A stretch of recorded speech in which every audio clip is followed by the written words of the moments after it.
بسم اللہ الرحمن الرحیم۔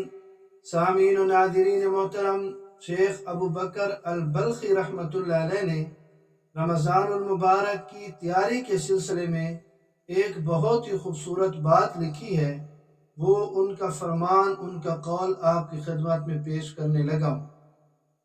وہ فرماتی ہیں کہ ماہ رجب کاشتکاری کا مہینہ ہے، ماہ شعبان اس کی سیرابی کا مہینہ ہے، اور ماہ رمضان کھیت کی کٹائی اور پھل حاصل کرنے کا مہینہ ہے۔ اسی طرح ماہ رجب کو ہوا اور شعبان کو غیم یعنی بادل اور رمضان کو بارش سے تعبیر کرتے ہیں۔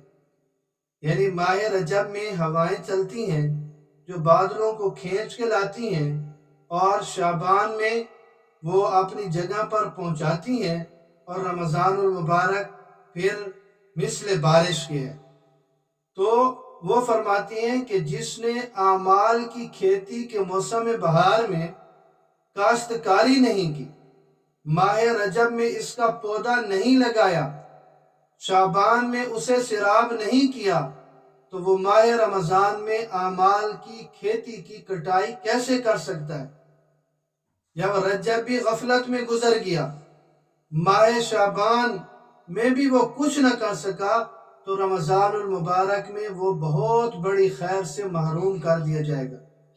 ہمارے پاس چند دن باقی ہیں شعبان کے، اگر رجب غفلت میں گزر چکا ہے تو اسی شعبان کے چند دنوں میں ہم اس کمی کو پورا کر لیں، تاکہ رمضان المبارک کی برکتوں سے اور رحمتوں سے ہم مستفید ہو سکیں۔ یہی ہمارے نبی پاک صلی اللہ علیہ وسلم کا اور صحابہ کرام کا اور ہمارے اسلاف کا یہی طریقہ رہا ہے۔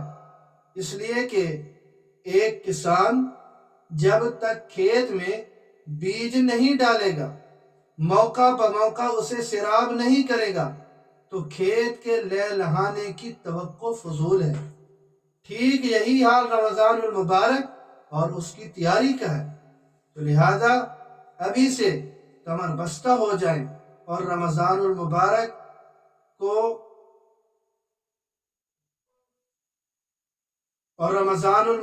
کی برکتوں اور رحمتوں سے مستفید ہونے کے لیے ابھی سے عملی اقدام کریں، اپنی زندگی کو بدلنے کی کوشش کریں۔ اللہ رب العزت ہمیں رمضان المبارک کی قدردانی کی توفیق نصیب فرمائے۔